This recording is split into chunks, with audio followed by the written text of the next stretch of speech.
What is up, everybody? I'm NoLuxGiven here with your afternoon snap, and today I wanted to take another look at this Quake deck that I played yesterday while Bar with No Name was the featured location. And I thought this was one of the sweeter Quake games that I got to play yesterday. My opponent is going to snap on turn 3. We've got a pretty good play, Green Goblin into Space Throne, but my opponent snaps because they're playing a Polaris into the Space Throne this turn. They were going to drag in my Black Widow, but now instead they are just beating my Green Goblin at that location. So kind of awkward. However, Quake is really good at getting you out of some sticky situations with this featured location, and it does a little bit more than I think I even was able to articulate in yesterday's video, because not only will it allow you to win the location where Bar with No Name winds up landing, but also the location that Bar with No Name was,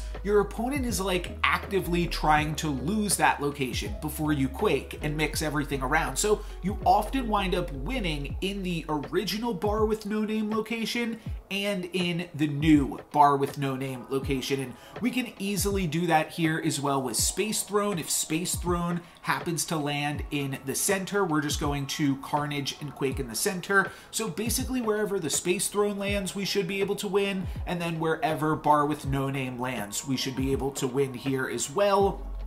My opponent has a pretty cool play here. They Doctor Strange the Polaris out of the Space Throne. That's a nice way to get it out of Bar with No Name, typically. But now that is back in the Space Throne, and my opponent is now full up into that first location, and they are losing the other two. So this is a pretty tough spot for them to be in, and is going to translate to an easy win. I'll show you what happens here. We Hobgoblin into Nidavellir on the 5th turn, and then my opponent is totally full up in that location as well, and they're going to retreat. In this game, I'm hoping that Bar with No Name is the second location, so I play the Hood there, but unfortunately that is the hub, and Bar with No Name is actually going to be our third location. So a little bit awkward, but we have Juggernaut, which I think is a really, really underutilized card, just in general, but definitely with Bar with No Name as the featured location. So I'm just gonna use Viper to give my opponent another Ninja into Shadowland, so that way they're almost full up in that location. They will still have Sunspot to add power there, but it'll be tricky now that they are at a 4-point deficit already. And at this point, I think it's pretty likely that my opponent just plays a card into the hub this turn. So I was thinking initially about playing Carnage for a second. It's kind of tricky because you want to make sure that your Juggernaut hits when it does, so there is like some incentive to save Juggernaut for the very last turn of the game, but after thinking about it, I felt confident enough here to just go for the Juggernaut, and we get the 50-50. It lands in the Bar with No Name. So now we are winning all 3 locations, actually, as we have added a ton of power to the board. Now, one thing that I didn't really talk about is with Juggernaut, I am pairing that with Miles Morales Spider-Man, just to grab a 1-cost 5 power card. And that is actually the reason that I'm playing Polaris. I'm not really trying to use Polaris in Bar with No Name in any kind of crazy ways. I'm just using it as an additional card to make Miles Morales just a little bit cheaper. And then on turn 5, I think you definitely want to play Black Widow on turn 5, otherwise you're not really playing it at all. And we could actually play the Black Widow into the Bar with No Name if we don't want to like gunk up our other slots, though we might want to because we have Mojo is one of our characters as well. But I just ultimately decide to just play Mojo into Shadowland and then Black Widow into Bar with No Name. And then my opponent here plays Dr. Octopus. And one thing that I wanted to bring up about the deck list that I am running, other than this Orca, which we got from the hub, everything else in this deck is really, really small. Oh yeah, then we also dragged their Sunspot out with Polaris, which is just obviously really, really strong there. But that's intentional, to not play any big cards in the deck, because I know a lot of people were playing Doc Ock today, and I'd like to just be able to avoid that card as well. In this game, the locations really cooperate because we've got Shadowland, and then we also have Central Park. So this is a junk style deck trying to give your opponent a bunch of useless things that they don't care about, and we're off to a pretty good start here. We get to fill up Shadowland for my opponent, and we've got Black Widow, and we've got Juggernaut to just continue to mess with my opponent. So a lot of really good stuff going on, and then that third location is going to be Bar with No Name, though my opponent is playing a Thanos deck, so they could potentially Reality Stone the Bar with No Name and throw us off in the later stages here. So that's definitely a possibility. My opponent is going to play a Space Stone though, and that's actually a pretty cool play from them. That is going to allow them to move over the Ninja or the Hood and actually regain leadership in Bar with No Name. They'll be winning that location again. So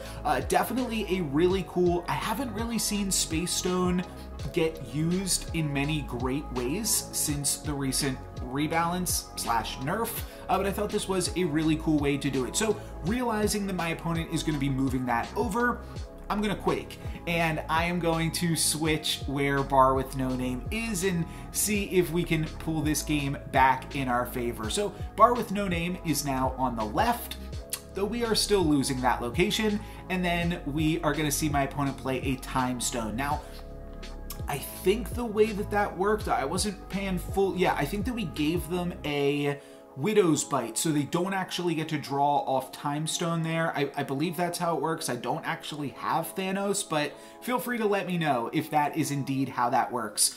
Cool ordering thing here this turn. I'm going to play Green Goblin, and then I'm going to play Carnage, and that way, if my opponent plays a card to Central Park this turn, I won't be able to give them my Green Goblin, but then I will just eat that Green Goblin. So that's the plan here, and if they don't play a card to Central Park, then they're getting a Green Goblin, and they won't be able to play anything there next turn. Now, they do actually wind up playing something there this turn, so a little bit of a bummer, but that does still mean they won't be able to play anything there to finish off the game. Now, neither will I, because they Spider-Man that location, but we are winning in Central Park. So it's really just going to come down to Shadowland at this point. I'm winning Central Park, my opponent is winning Bar with No Name, and I kind of spoil it here a little bit. My opponent is going to be able to win Shadowland if they have a Thanos.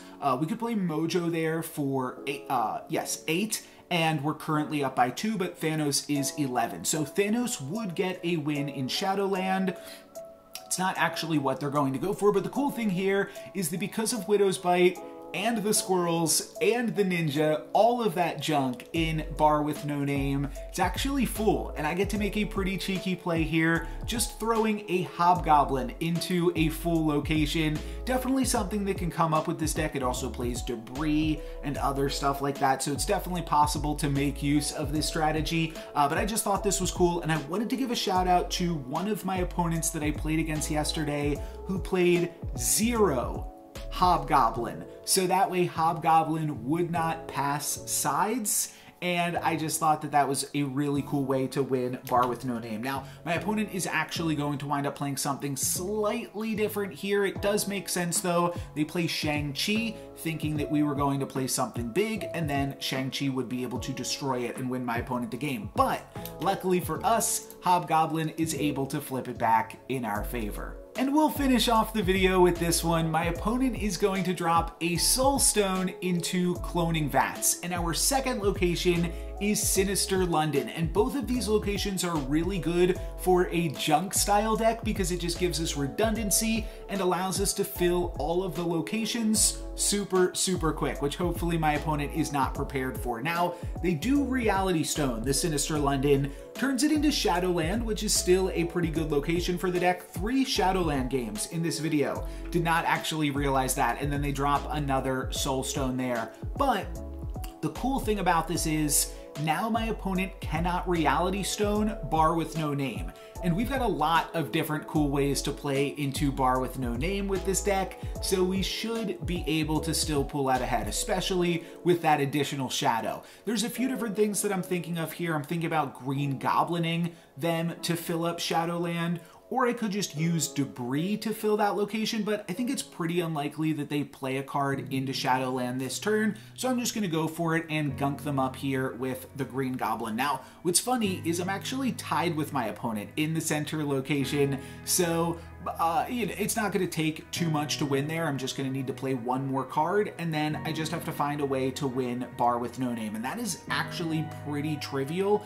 I can win that with like Viper on any of my other bigger cards. I'm also just going to Black Widow them just to give them a little bit less options. I don't know what they could potentially have, but I'm just going to give them a Widow's Bite so that way they can't really come up with anything great here, and then I Viper to fill them in the Cloning Vats. My opponent played a Vision to try to win in Bar with, or just, I don't know, they just put it in Bar with No Name temporarily, and I guess they were planning on moving that over into the Cloning Vats eventually, but now they can't because we just gave them the Black Widow with Viper. So that is definitely going to make things pretty difficult for them. It should be really trivial to win Shadowland. I just have to drop a Viper there, and then I'm just going to play Mojo into Cloning Vats. Actually, I make a slightly different play than this, I believe. I am just going to play another Black Widow because my opponent will be able to drop the Widow's Bite this turn into the Bar with No Name. So I'm just going to drop Black Widow right now,